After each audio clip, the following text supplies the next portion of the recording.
আসসালামু আলাইকুম আমার প্রিয় বন্ধুরা, আশা করি তোমরা সবাই ভালো আছো আর আমিও ভালো আছি। আর প্রতিদিনের মতো আজকেও আমার বন্ধুদের সাথে মজাদার একটা রেসিপি শেয়ার করতে চলে আসলাম। মা আজকে বাসায় রান্না করছে বাঁধাকপির ভাজি।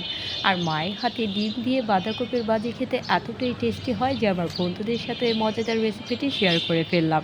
আশা করি ভালো লাগবে। তোমরা ডিম ছাড়াও পারলে এই মজাদার বাঁধাকপির ভাজিটা রান্না করতে পারো। তবে পরিবারে অনেকেই ছোট বড় সদস্য থাকি, আর এরকম ডিম দিয়ে মজাদার ভাজিটা রান্না করলে পরিবারের সবাই পছন্দ করবে। আর মা এখানে বাঁধাকপি ভাজিটা রান্না করার জন্য বাঁধাকপি আর মটরশুঁটি আগে থেকে সিদ্ধ করে নিয়েছে।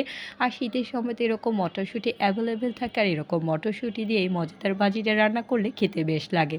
তাই মা বেশি করে মটরশুঁটি সেদ্ধ করে ফ্রিজে রেখে দেয়, যাতে গরমের সময়ও যে কোনো রেসিপি রান্না করা যায় মটরশুঁটি দিয়ে। আর এখানে হচ্ছে মা বাঁধাকপি ভাজিটা রান্না করার জন্য বেশি করে সয়াবিন তেল দিয়ে দিল, কারণ এতে বেশি পরিমাণে তেল লাগে বাঁধাকপির ভাজিতে। আর সাথে পেঁয়াজ আর কাঁচামরিচ একসাথে দুটো তেলে ভেজে নিল, এতে দারুণ ফ্লেভার আসবে।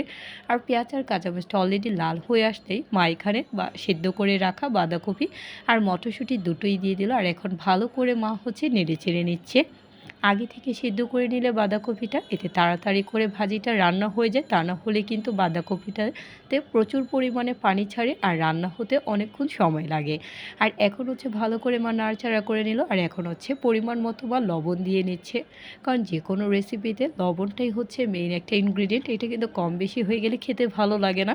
তাই মায়ের হাতে রান্না বলে কথা, সব সময় কিন্তু পরিমাণ মতো আর ঠিকঠাক হয়, যার কোনো তুলনাই হয় না। আর এখন হচ্ছে ভালো করে মা লবণটা মিক্স করে নিল। আর এখন হচ্ছে মা যেহেতু ডিম দিয়ে রান্না করবে আর বাঁধাকপিটা অলরেডি গলে গিয়েছে, তাই হচ্ছে এখানে মা দুটো ডিম দিয়ে দিল। তোমরা যদি ডিম ভর্তি বাঁধাকপির ভাজি খেতে চাও, তোমরা কিন্তু বেশি করে ডিম দিয়ে দিতে পারো তোমাদের মন মতো।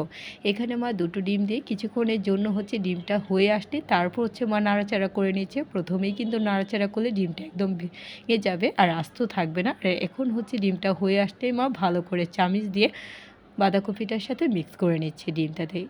আর এরকম ডিম দিয়ে বাঁধাকপির ভাজি যদি সুস্বাদু করে রান্না করা হয়, তাহলে কিন্তু পরিবারের ছোট বড় সবাই পছন্দ করবে। আমার পরিবারে কিন্তু সবাই পছন্দ করে মায়ের হাতের এই মজাদার ডিম দিয়ে বাঁধাকপি ভাজি রেসিপিতে। তাই তো আমার বন্ধুদের সাথে শেয়ার করে ফেললাম। আর এখন হচ্ছে ডিমটা মিক্স হয়ে আসতেই উপর দিক দিয়ে মা ছড়িয়ে দিচ্ছে টাটকা টাটকা ধনেপাতা। এটা আরও বেশি ফ্লেভারফুল হয় এই ভাজি রেসিপিটা খেতে। আশা করি আমার বন্ধুদের কাছে আমার মায়ের হাতের এই মজাদার ডিম দিয়ে বাঁধাকপির ভাজি রেসিপিটি ভালো লেগেছে। তোমরা কিন্তু একবার হলেও বাসায় ট্রাই করবে। আর কেমন লেগেছে অবশ্যই লাইক কমেন্ট শেয়ার করতে ভুলবে না। যারা যারা আমাকে সাপোর্ট করেছো অসংখ্য ধন্যবাদ। যারা এখন আমাকে সাপোর্ট করনি, সাপোর্ট করে ফেলো আমার নিত্য নতুন ভিডিও দেখার জন্য। আজকে এই পর্যন্তই। Thanks for watching my video.